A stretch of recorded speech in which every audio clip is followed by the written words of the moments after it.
In order to calculate which interval out of these four options has the average rate of decay being the fastest, we're going to be calculating the change in y, or delta y, or the change in over the change in x for each of these four scenarios. So there's actually quite a bit of work involved.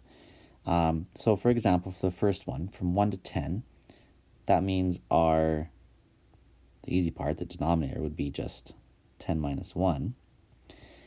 And then to find the change in y, we're going to look at the function, and we're going to take it and replace t with 10 first, so it'd be 100 multiplied by e to the power of negative 0.023 multiplied by 10. And then that's minus basically the same thing, except we're going to replace t with 1.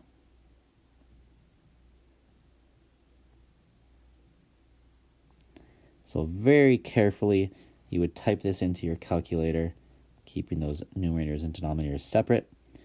And in this case, you would get a rounded answer, I guess, of negative 1.46. For the second option, our denominator will be 20 minus 10, and the numerator would be n of 20 minus n of 10. Now, I'm just trying to save time here, but I hope you understand by n of 20, I mean that you would take the function, replace t with 20.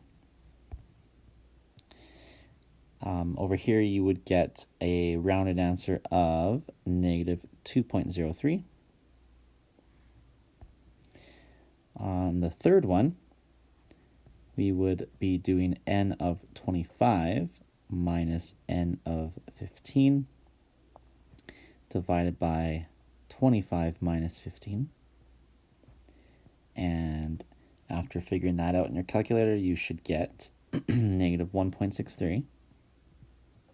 That's rounded again.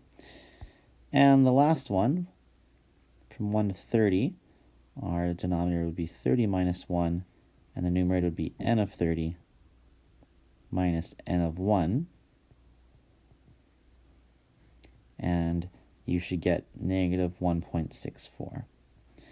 So the question is, which one has the average rate of decay that is the fastest? And in terms of numerical values, that means we're looking for which number is the greatest. And that is negative 1.46 out of all those numbers. So that means this interval from 1 to 10 has the fastest average rate of decay. All right, that will be all for this video, and thanks for visiting JD's Preparation.